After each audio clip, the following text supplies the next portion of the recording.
Remittance যোদ্ধা বলি, তাদের ডলার আমাদের ভালো লাগে, কিন্তু তাদের জীবন ভালো লাগে না, তাদের লাশ আমাদের কাছে ভালো লাগে না। শুধু তাদের টাকাটাই এই রাষ্ট্রের কাছে মর্যাদামান, এই সম্মানের। জর্ডানে দেখলাম আপনার 10,000-এর উপরে বাংলাদেশি জেলে পড়ে আছে, লেবাননে আছে, লিবিয়াতে আছে, বিভিন্ন দেশে আছে পৃথিবীর। কিন্তু এই মানুষগুলোকে লিগাল সার্ভিস দিয়ে বাংলাদেশের পক্ষ থেকে, বাংলাদেশ রাষ্ট্রের পক্ষ থেকে সাহায্য করা, তাকে আইনি সেবা দিয়ে তাকে বাংলাদেশে ফিরিয়ে নিয়ে আসার যে এফোর্ট দেওয়া দরকার, যে প্রচেষ্টা থাকা দরকার, সেই প্রচেষ্টার আমরা যথেষ্ট ঘাটতি দেখতে পেয়েছি। যদিও আমরা অন্তর্বর্তীকালীন সরকারকে ধন্যবাদ জানাই। আপনারা দেখেছেন যে যখন এই সরকার ক্ষমতা এসছে, গত ফ্যাসিবাদের বিরুদ্ধে আন্দোলন করতে গিয়ে দুবাইতে আমাদের 54 জন বাংলাদেশি নাগরিককে গ্রেফতার করা হয়েছিল এবং যাবজ্জীবন পর্যন্ত শাস্তি দেওয়া হয়েছে। প্রফেসর ইউনূস ওখানকার আমিরের সাথে কথা বলে তাদের সবাইকে মুক্ত করবার ব্যবস্থা করেছেন। আপনারা দেখেছেন যে ওমানে এবং বিভিন্ন এম্বাসিতে আমাদের যারা প্রবাসী ভাই বোনরা আছে তাদের সাথে কি পরিমাণ ব্যবহার করা হচ্ছে, দুর্ব্যবহার করা হচ্ছে, গায়ে হাত তুলে পিটানো হচ্ছে, এমন ভিডিও আপনারা দেখেছেন। এবং যে সকল আমরা জড়িত তাদের প্রমোশন পর্যন্ত হয়েছে, কোনো কোনো জায়গায় এখন সে সচিব পর্যন্ত আছেন, নির্বাচন কমিশনের সচিব পর্যন্ত হয়েছে। এই লেভেলের দুরবস্থা আমাদের রাষ্ট্রের যেখানে, অথচ তাদের টাকা নিয়ে আমরা গর্ববোধ করি। আমরা প্রায় সময় দেখছি যে প্রবাসে যাওয়া নিয়ে শুরু করে আমাদের যারা প্রবাসী ভাই বোনরা আছেন তাদের কাজের পরিবেশ, দালাল চক্রের খপ্পরে পড়া এবং শেষ পর্যন্ত নির্যাতিত হয়ে লাশ হয়ে ফিরে আসার যে গল্প, সেগুলো প্রায় প্রতি সপ্তাহে এবং মাসে আমরা দেখতে পাচ্ছি। তো সেই জায়গাতে আমরা বোধ করছি যে আমাদের যে 1 থেকে 1.5 কোটি প্রবাসী ভাই বোনরা পৃথিবীর বিভিন্ন দেশে আছেন, তাদের অধিকার, তাদের মর্যাদা, তাদের অবদান, এই সব কিছুকে সামনে রেখে ওনাদের হয়ে আমাদের কথা বলাটা খুব জরুরি। কোভিডের সময় আমরা দেখেছি যে 1 বছরে হাজার হাজার লাশ বিভিন্ন দেশ থেকে বাংলাদেশে এসছে এবং এই সংখ্যাটা প্রতি বছর বেড়ে এখন 5,000 হয়ে গেছে। প্রশ্ন হচ্ছে যে এত হাজার মানুষ কেন প্রবাসে গিয়ে প্রাণ হারাচ্ছেন, নির্যাতিত হচ্ছেন, খুনের শিকার হচ্ছেন, বিভিন্ন দুর্ঘটনায় পতিত হচ্ছেন। তো এই বাস্তবতায় আমরা বোধ করছি যে প্রবাসীদের সমস্যা সংকটগুলো নিয়ে বাংলাদেশ রাষ্ট্রের করণীয় কি, পার্টিকুলারলি অন্তর্বর্তীকালীন সরকারের করণীয় কি, সেগুলো নিয়ে আমাদের দিক নির্দেশনা দেওয়া দরকার। প্রবাসে যারা যাচ্ছেন তাদের ভিতরে কতগুলো ক্রাইটেরিয়া, ক্যাটাগরি আছে আর কি। একটা ক্যাটাগরি দেখবেন হচ্ছে যারা উন্নত দেশে যাচ্ছেন, ইউরোপে যাচ্ছেন, আমেরিকাতে যাচ্ছেন, অস্ট্রেলিয়া, কানাডা, এইসব এলাকাতে যাচ্ছেন। একটা ক্যাটাগরি আছে যারা মধ্যপ্রাচ্য, মালয়েশিয়া থেকে শুরু করে যে দেশে যাচ্ছেন। আবার এই সব ক্যাটাগরিতে আছে যারা বৈধ পথে যাচ্ছেন, আবার যারা অবৈধভাবে যাচ্ছেন। একটা ক্যাটাগরি আছে যে যারা দক্ষ শ্রমিক, হাইলি স্কিলড, অনেক উচ্চশিক্ষিত এবং ভালো বেতনের কাজ নিয়ে যাচ্ছেন। আর একটা ক্যাটাগরি আছে যারা খুবই অদক্ষ কাজ করছেন, একদম খুবই নিম্নমানের কাজ করছেন। একটা ক্যাটাগরি আছে যারা ওয়ার্ক পারমিট নিয়ে, স্টুডেন্ট ভিসা নিয়ে যাচ্ছেন এবং পরবর্তীতে ওখানে থেকে কাজ করে সেটেল হয়ে গেছেন। এই বিভিন্ন ক্যাটাগরির ভাই বোনরা যারা আমাদের বিভিন্ন দেশে থাকছেন তাদের কিছু কমন সমস্যা আছে। আমিও লম্বা সময় বাইরে ছিলাম এবং আমাদের নিজেদের অভিজ্ঞতা থেকেও আমরা এগুলো দেখেছি। ইউরোপে, আমেরিকাতে থাকলে এই সমস্যাগুলো যতটা না বোধ করা যায় তার থেকে বেশি বোধ করা যায় যদি আপনারা মধ্যপ্রাচ্যে যান, মালয়েশিয়াতে যান। এইসব দেশগুলোতে আমাদের শ্রমিক ভাই বোনদের যে অমানবিক জীবন, কষ্ট এবং লাশ হয়ে ফিরে আসার যে গল্প, অধিকার না পাওয়া, গিয়ে আপনি দেখলেন যে আপনি একটা ফেক ওয়ার্ক পারমিট নিয়ে আসছেন, ওই কোম্পানিটা এক্সিস্ট করে না, ওই কোম্পানি বলতে কোনো কোম্পানি নাই। সাডেনলি আপনি মরুভূমির মাঝে বোধ করছেন যে আপনি এতিম হয়ে ফিরে আসছেন। এই বাস্তবতাগুলো রাষ্ট্র আকারে আমরা কিভাবে ডিল করব? শুরু থেকে দেখেন যে মালয়েশিয়াতে যাওয়া নিয়ে আমরা গত বছর দেখলাম যে আওয়ামী ফ্যাসিবাদীদের 4 বড় দালাল মিলে কিভাবে প্রায় 40,000 কোটি টাকা লুটপাট করে ফেললো। ভিসা পাওয়ার পরেও প্রায় 30,000 বাংলাদেশি নাগরিক মালয়েশিয়া যেতে পারে নাই, কারণ তারা পাসপোর্ট ফেরত পায় নাই এবং ফ্লাইট অ্যাভেলেবল ছিল না। এবং দেখবেন যে অন্যান্য দেশ থেকে বাংলাদেশে শ্রমিকদের যাওয়ার প্রবণতা বেড়ে গেছে। বাংলাদেশের শ্রমিকরা কলকাতায় গিয়ে মালয়েশিয়ার প্লেনে ওঠে, বাংলাদেশের শ্রমিক মুম্বাইতে গিয়ে আপনার দুবাই প্লেনে ওঠে, কারণ বিমান ভাড়া 3 ভাগের 1 ভাগ। বাংলাদেশ থেকে গেলে বিমান ভাড়া ধরেন 80,000 টাকা, 90,000 টাকা। পুরো পথ ভারতে গিয়ে, মুম্বাইতে গিয়ে, কলকাতায় গিয়ে তারপরে যদি কেউ দুবাই যায়, মালয়েশিয়া যায়, তার ভাড়া 30-35 হাজার টাকার মধ্যে চলে আসে। তাহলে এই যে লুটেরা মডেলের একটা শ্রমিক পাঠানো, দালাল পাঠানো আমাদের এজেন্সিগুলোর মধ্য দিয়ে, যে আমাদের যে মানবিক মর্যাদা থাকা দরকার ছিল তার ন্যূনতম মানবিক মর্যাদা আমাদের এই শ্রমিক ভাই বোনদেরকে দেওয়া হচ্ছে না। এবং এই পুরো চক্রের সাথে আমাদের লোক পাঠানোর যা ব্যবসায়ীরা যারা আছেন তারা জড়িত, আমাদের প্রবাসী কল্যাণ মন্ত্রণালয় যেটা আছে এদের মন্ত্রণালয়ের সচিব মন্ত্রীরা জড়িত এই প্রসেসের সাথে, ওখানকার বাংলাদেশি রাষ্ট্রদূতাবাসের কর্মকর্তা কর্মচারীরা জড়িত, এবং যে সকল দেশে যাচ্ছে কোনো কোনো সময় আমরা শুনছি ওই সকল দেশের কর্মকর্তা কর্মচারীরাও জড়িত। এই পুরো সিন্ডিকেটে আপনি দেখবেন যে মালয়েশিয়া যেতে একজন শ্রমিক ভাই বোনের 5 লাখ টাকা 7 লাখ টাকা খরচ হচ্ছে ন্যূনতম। অথচ আমরা যখন এক্সপার্টদের সাথে কথা বলেছি আমাদেরকে বলেছে যে এটা যাবার জন্য বিমান ভাড়া ছাড়া মালয়েশিয়া সরকারের পক্ষ থেকে কোনো খরচ নাই, কোনো টাকার কথা বলে দেয়া নাই। তাহলে এই 5 লাখ টাকাটা আমার যে ভাই বোনরা গরু বিক্রি করে, জমি বিক্রি করে, লোকাল এনজিও থেকে টাকা কর্জ করে, ব্যাংক থেকে ধার উঠায়, কার্ড দিয়ে টাকা তুলে, আত্মীয় স্বজনের কাছ থেকে ঋণ নিয়ে এতগুলো টাকা নিল, টাকাটা সে কে নিচ্ছে, কাকে দেয়া হচ্ছে? এবং আমরা বহু এজেন্সির কথা বলছি যার কোনো লাইসেন্স নাই, কিন্তু সে হাজার হাজার মানুষকে বিভিন্ন দেশে পাঠাচ্ছে, এবং পাঠানোর পরে তার কোনো জবাবদিহিতার বন্দোবস্ত আমরা দেখতে পাচ্ছি না। কমন অভিযোগ দেখবেন প্যারিসে, ফ্রান্সে দেখলাম অবৈধ হয়ে যারা হয়ে গেছে বাংলাদেশিরা, তারা কাজের জন্য যে পাসপোর্ট করা দরকার এম্বাসি থেকে পাসপোর্ট পাচ্ছে না। ন্যূনতম সেবা দেশে আসার জন্য যে আমার ভিসা লাগবে না এই রকম একটা ডকুমেন্ট পর্যন্ত এম্বাসি থেকে পেতে দিনের পর দিন চলে যায়। লাশ পাঠানোর যে সমস্যা, যে আপনার পরিচয় আইডেন্টিফিকেশন কনফার্ম করতে করতে 1 সপ্তাহ লেগে যায়, এই লাশটা ওই দেশের হাসপাতালের মর্গে রাখতে হয়। অনেক জায়গাতে আমরা দেখেছি, আমাদের অভিজ্ঞতা থেকে দেখেছি, গরিব মানুষ, ছাত্র, লাশ পাঠানোর টাকা পর্যন্ত নাই, এবং স্থানীয় যে দূতাবাস আছে তারা কোন রকম সাহায্য পর্যন্ত করেন না। বাংলাদেশ বিমান একটা বাংলাদেশির লাশ বিনামূল্যে আনতে পর্যন্ত রাজি হন না। এই ধরনের বাস্তবতায় অনেক লাশ বিভিন্ন দেশের মর্গে পড়ে আছে। আর একটা সমস্যা আমরা দেখেছি, বিভিন্ন দেশে হাজার হাজার বাংলাদেশি নাগরিকরা জেলে পচতেছে। জর্ডানে দেখলাম আপনার 10,000-এর উপরে বাংলাদেশি জেলে পড়ে আছে, লেবাননে আছে, লিবিয়াতে আছে, বিভিন্ন দেশে আছে পৃথিবীর। কিন্তু এই মানুষগুলোকে লিগাল সার্ভিস দিয়ে বাংলাদেশের পক্ষ থেকে, বাংলাদেশ রাষ্ট্রের পক্ষ থেকে সাহায্য করা, তাকে আইনি সেবা দিয়ে তাকে বাংলাদেশে ফিরে নিয়ে আসার যে এফোর্ট দেওয়া দরকার, যে প্রচেষ্টা থাকা দরকার, সেই প্রচেষ্টার আমরা যথেষ্ট ঘাটতি দেখতে পেয়েছি। যদিও আমরা অন্তর্বর্তীকালীন সরকারকে ধন্যবাদ জানাই। আপনারা দেখেছেন যে যখন এই সরকার ক্ষমতা এসছে, গত ফ্যাসিবাদের বিরুদ্ধে আন্দোলন করতে গিয়ে দুবাইতে আমাদের 54 জন বাংলাদেশি নাগরিককে গ্রেফতার করা হয়েছিল এবং যাবজ্জীবন পর্যন্ত শাস্তি দেওয়া হয়েছে। প্রফেসর ইউনূস ওখানকার আমিরের সাথে কথা বলে তাদের সবাইকে মুক্ত করবার ব্যবস্থা করেছেন। আপনারা দেখেছেন যে ওমানে এবং বিভিন্ন এম্বাসিতে আমাদের যারা প্রবাসী ভাই বোনরা আছে তাদের সাথে কি পরিমাণ ব্যবহার করা হচ্ছে, দুর্ব্যবহার করা হচ্ছে, গায়ে হাত তুলে পিটানো হচ্ছে, এমন ভিডিও আপনারা দেখেছেন। এবং যে সকল আমরা জড়িত তাদের প্রমোশন পর্যন্ত হয়েছে, কোন কোন জায়গায় এখন সে সচিব পর্যন্ত আছেন, নির্বাচন কমিশনের সচিব পর্যন্ত হয়েছে। এই লেভেলের দুরবস্থা আমাদের রাষ্ট্রের যেখানে, অথচ তাদের টাকা নিয়ে আমরা গর্ববোধ করি, রেমিটেন্স যোদ্ধা বলি, তাদের ডলার আমাদের ভালো লাগে, কিন্তু তাদের জীবন ভালো লাগে না, তাদের লাশ আমাদের কাছে ভালো লাগে না। শুধু তাদের টাকাটাই এই রাষ্ট্রের কাছে মর্যাদাবান, এই সম্মানের।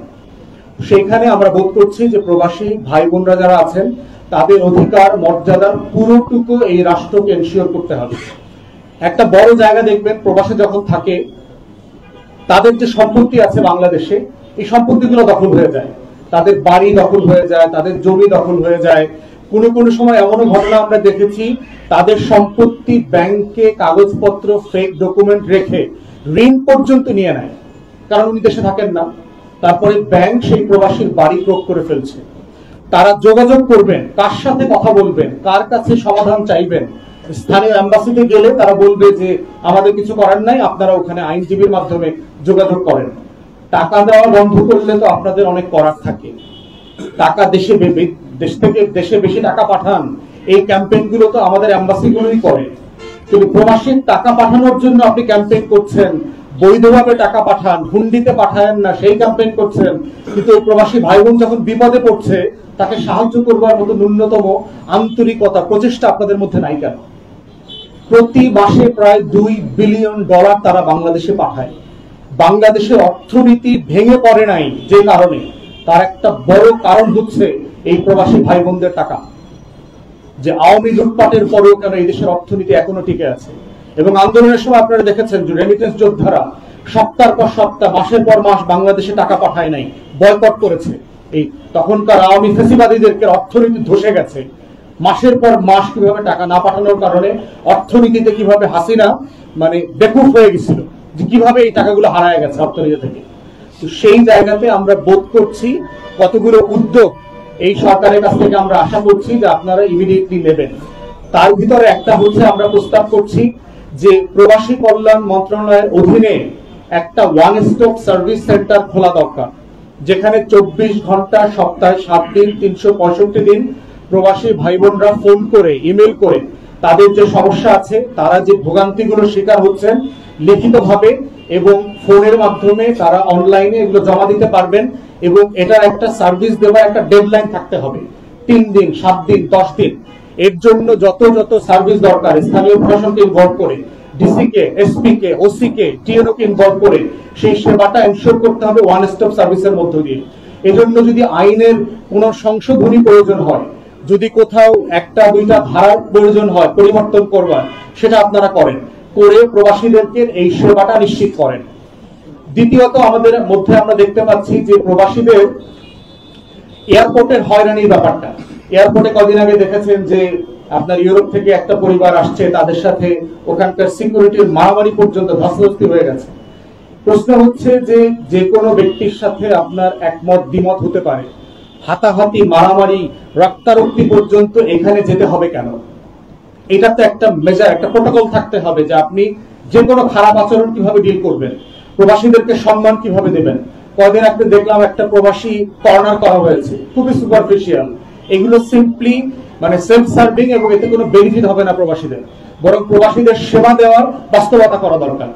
এম্বাসিগুলো থেকে প্রতিনিয়ত আমরা যে অভিযোগগুলো পাই, পাসপোর্ট রিনিউ করার আবেদন করা হয়েছে, পাসপোর্ট পাচ্ছে না, এনআইডি করবার জন্য আবেদন করা হচ্ছে, এনআইডি পাচ্ছে না, জন্ম সনদ, মৃত্যু সনদ, তারপরে ইনহেরিটেন্স সার্টিফিকেট, এই সকল ডকুমেন্টেশন করার জন্য বারবার বলা হচ্ছে।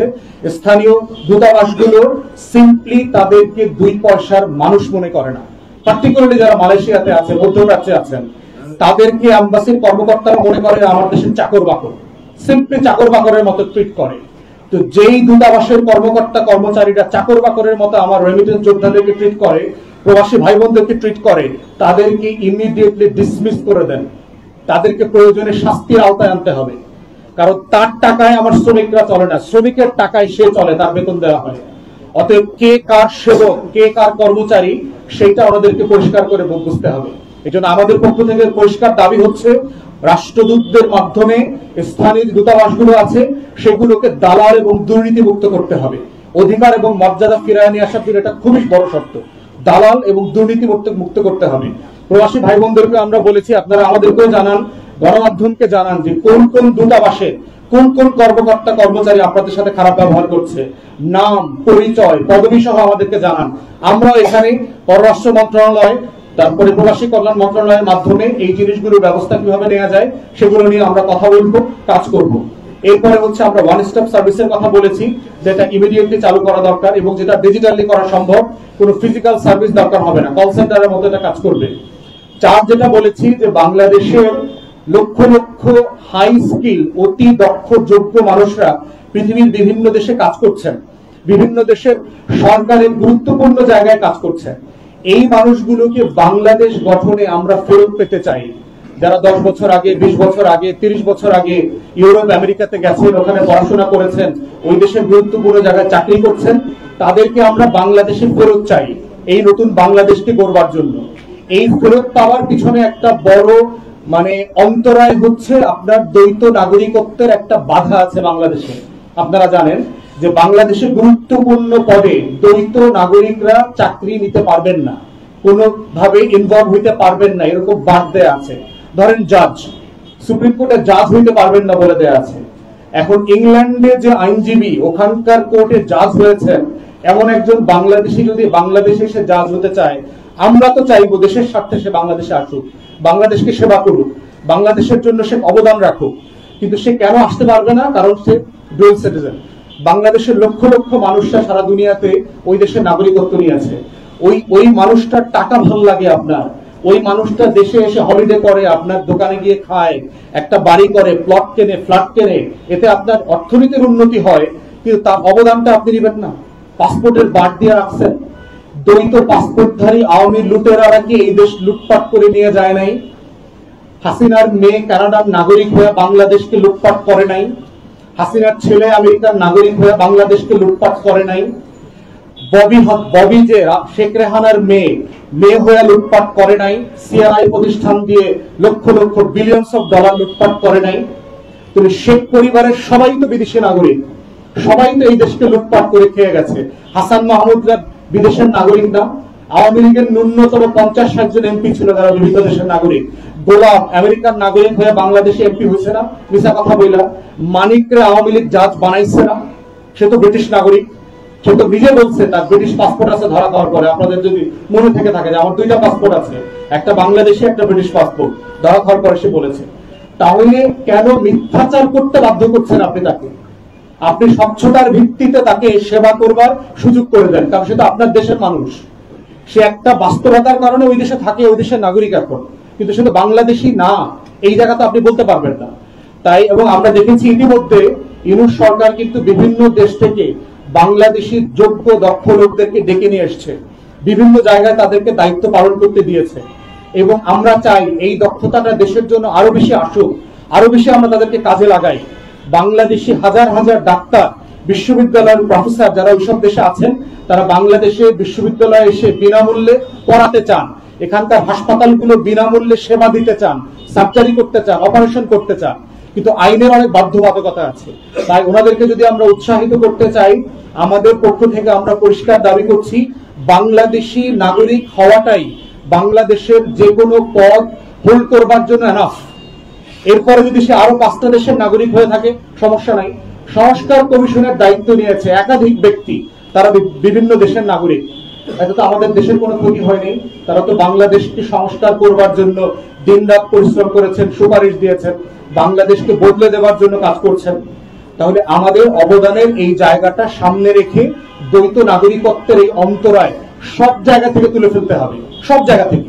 কোনো কমিশন থাকবে না। এটা বাংলাদেশি নাগরিক, এটাই এনাফ বাংলাদেশের আমলা হওয়ার জন্য, বাংলাদেশের জাজ হওয়ার জন্য, বাংলাদেশের এমপি মন্ত্রী হওয়ার জন্য, সবকিছু হওয়ার জন্য। তো এই রিফর্ম গুলো অত্যাবশ্যকীয় বলে আমরা দাবি করছি এবং এবি পার্টির পক্ষ থেকে অন্তর্বর্তীকালীন সরকার, পররাষ্ট্র মন্ত্রণালয়, পার্টিকুলারলি প্রবাসী কল্যাণ মন্ত্রণালয় যারা আছেন তাদেরকে আমরা আহ্বান করছি, আপনারা টাস্কফোর্স গঠন করেন, তাদের অধিকারের গ্যারান্টি দেন, নিশ্চয়তা দেন, কোথায় কোথায় লঙ্ঘন হচ্ছে সেগুলো বন্ধ করেন এবং প্রবাসী ভাই বোনদেরকে সর্বোচ্চ সম্মান দিয়ে বাংলাদেশের নাগরিক হিসাবে আমরা যেন ট্রিট করতে পারি, আমরা যেন আচরণটা সেভাবে করতে পারি। এয়ারপোর্ট থেকে শুরু করে বিদায়ের দিন পর্যন্ত, সেই ফিরে যাওয়া পর্যন্ত সেই আহ্বান রেখে আমার ব্রিফিং এখানে শেষ করছি।